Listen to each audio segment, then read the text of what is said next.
Alright, kid. This is see you next time.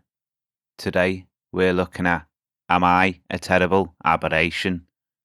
We're going to talk about time travel and whether the past truly is the past. But that's in the future. For now, let's just jump right into it. This one's from Strange Chipmunk 254. Am I a total aberration for having alcohol around my pregnant wife? My 29-year-old wife is 4 months pregnant and cannot stand the smell of alcohol. Even the smallest whiff from your breath or clothes will send her spewing. I'm a 31-year-old man who loves whiskey in the evening time. I would drink a glass and proceed to brush and use mouthwash so my wife doesn't barf on me when she sees me. Yet she runs away from me whenever I'm even a metre away because she claims she can still smell it from a mile away. We haven't even kissed at night due to this, and I've tried everything to eliminate the whiskey smell. Yet she still believes she can smell the faint whiskey, which makes her lose it completely. A couple of days ago, I changed my clothes, showered after it, and told her that I promise the smell is gone. She proceeds to hug me and quickly runs to the bathroom to vomit. She comes back to tell me that she isn't coming near me at night until this baby comes out. Proceeds to tell me that she was right and that I am being inconsiderate to her introduction to motherhood, even though I think I'm being overly considerate and trying my best to get rid of this whiskey scent that she can apparently smell from a mile away. She has proceeded to move into our guest bedroom until the foreseeable future. I told her she's overreacting and that it's quite disrespectful. She told me that she isn't trying to be any of those things, she just can't stand the smell of alcohol.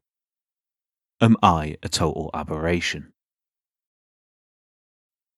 Those closest to me will attest that I know nothing of alcohol and its evil ways. People say alcohol's a drug. It's not a drug, it's a drink. That said, I do know that drinking spirits and eliminating the scent of having done so is not as straightforward as you might think. Turns out human beings do not have many white clean surfaces. Who knew? A great many alcoholics drink vodka, labouring under the delusion that this renders neutral the smell of metabolising ethanol that literally seeps from their pores. Though I will say, if you're drinking half a pint of vodka on the way to work, the smell is probably a low priority issue. Whiskey, on the other hand, is a drink known for its complexity of aroma and flavour, and contains a much more varied and nuanced collection of volatile compounds. Phenols, aldehydes, sulfides and the rest. Each of them will be processed by the body in different ways and could contribute to that lingering smell. The reason I say all that, in addition to getting carried away with thoughts of boozy biochemistry, is to highlight the situation here. Your wife is experiencing a hormonally driven hypersensitivity to smell, and you are consciously and consistently imbibing a miasma of chemicals which, in the quantities you are drinking, whatever they may be, are causing you to excrete those biomolecules from your whole organism and trigger that hypersensitivity, leading to an immediate and autonomic emetic reaction from your gestating marital partner. You're keen in the whiskey, and your wife has to run off and spew. I get that you're showering, brushing your teeth, using mouthwash, keeping your distance until you're sure there's no smell. There's even the implication written clearly between the lines that you think she's imagining it. You have tried everything, except, of course, not drinking whiskey. Basically, have you thought about not taking heroin? Perhaps you could try an evening where you don't drink any alcohol and see what the result is. Just a hunch, but I think this might prove a little more difficult than you imagine given the nature of this post. I'm assuming this thought has crossed your mind, but it's been discarded. You could also try drinking something else, beer, wine, gin, whatever. It might avoid the whole issue. At the very least, make sure she's got the comfier bed. I'm guessing, but I think it's safe to assume that you have little issue getting off to sleep after your one glass of whiskey a night. This one's from The Throwaway 156. Am I a total aberration for not getting on a flight upon finding out that he put my kids in economy? So, my fiance has 3 kids from his former marriage, while I have 2 from my former marriage as well. I quit my job to start focusing on getting my degree. He's become the breadwinner, if you will, although I still contribute with my savings. I also do 80% of childcare and chores. Long story short, he wanted me and my kids to attend Thanksgiving with his family, who are located across country, and we were supposed to go yesterday, ahead of time to get a rental place. He booked our tickets and everything, but later, before the flight, I found out that he, his kids, and myself were put in first class, whilst my 2 kids, 14 and 10, were put in economy. I was stunned. He acted like it was no big deal and told us it's just a few hours and the kids could just hang in there for a little while. I asked how he could think that this was acceptable and he got mad and said he's the one paying for tickets and we go by his rules. I immediately turned around and took the kids and made my way out of the airport. He started following us, screaming at me to go back, but I refused and told him I no longer felt like spending Thanksgiving with his folks after this. My youngest cried because she never flew without me. He went with his kids, me and the kids are home. He has not stopped calling, trying to berate me, and even had his mum text that I needed to get over myself and stop teaching my kids to be spoiled and entitled. She said that the fact that I was willing to miss Thanksgiving with the family over something so trivial shows my real character, personality and mindset, or lack thereof. I have not replied, but I feel horrible. Am I a total aberration? Should I have just let it slide and just went? In case I wasn't clear, me and the kids left our family/hometown so we could go celebrate with his family in his hometown. My kids weren't too excited leaving their grandparents for a week or so. You know, I read the title here, and I was all set to be like, meh, the kids can go in economy, what's the big deal? Little crotch goblins wouldn't appreciate first class anyway.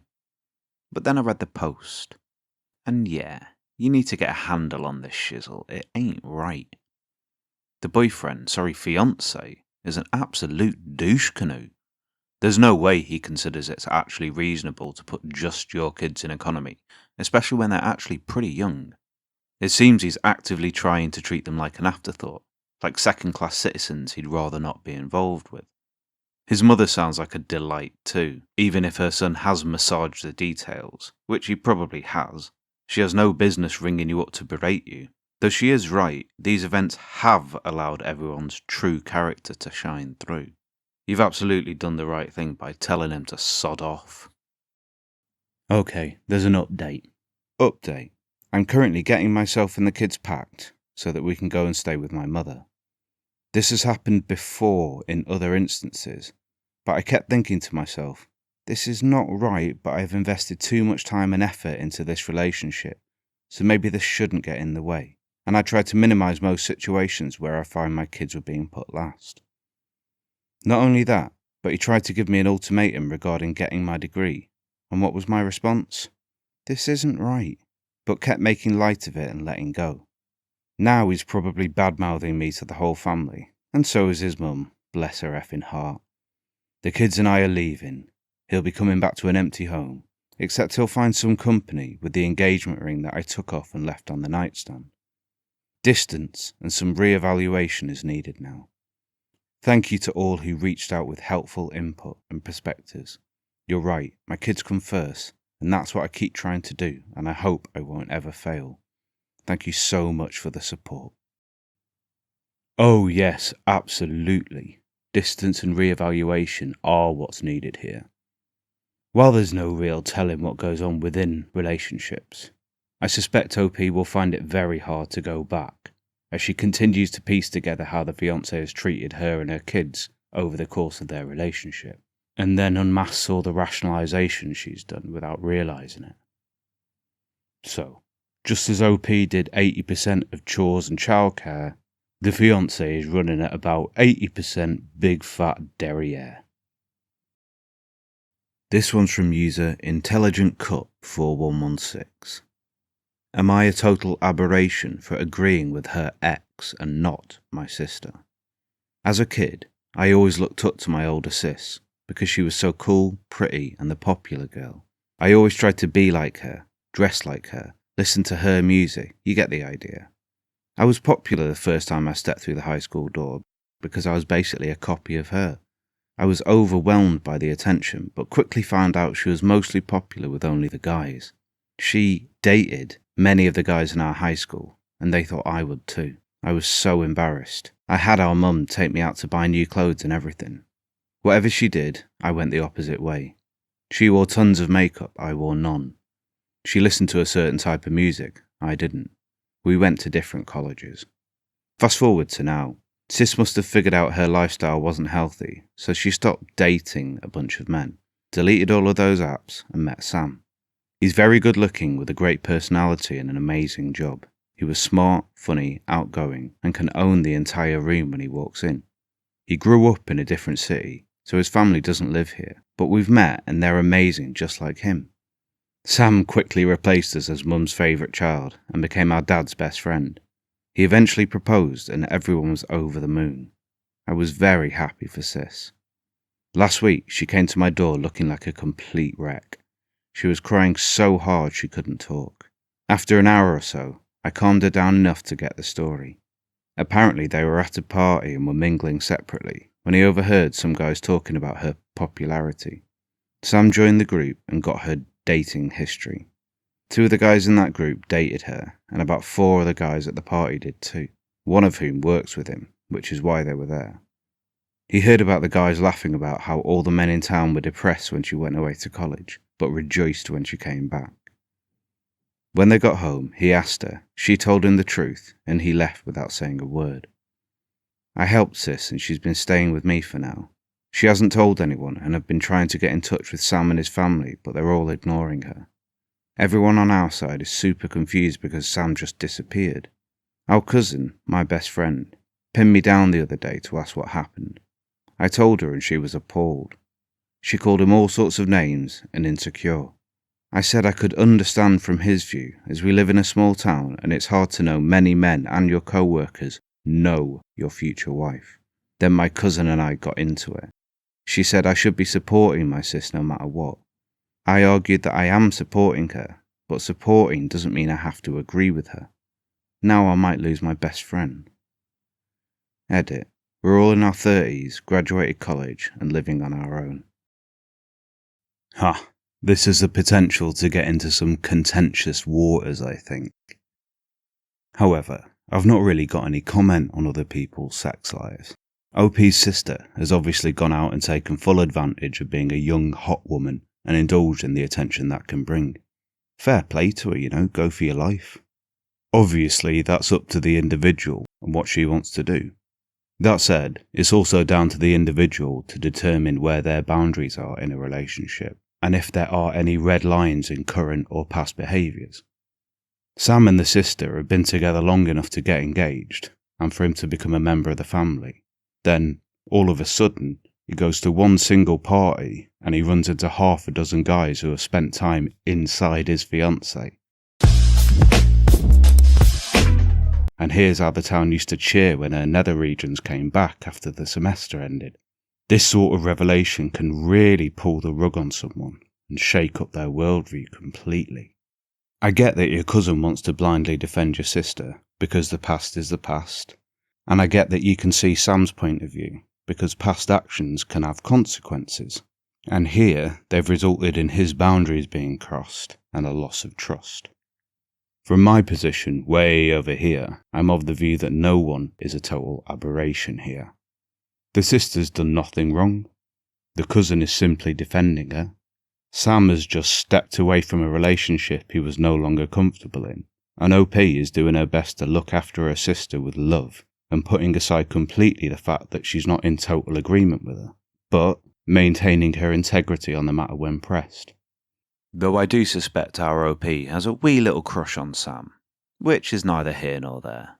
So it's an all-round, no aberrations here. So we've reached the end of the video, la. I hope you've enjoyed it enough to like, comment and subscribe.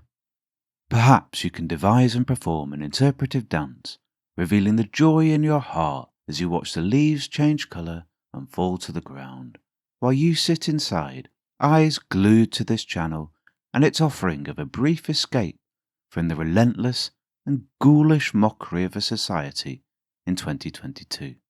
Click the little bell icon and share this video with 50 of your closest friends. And remember, most importantly, all hail Hypnotoad!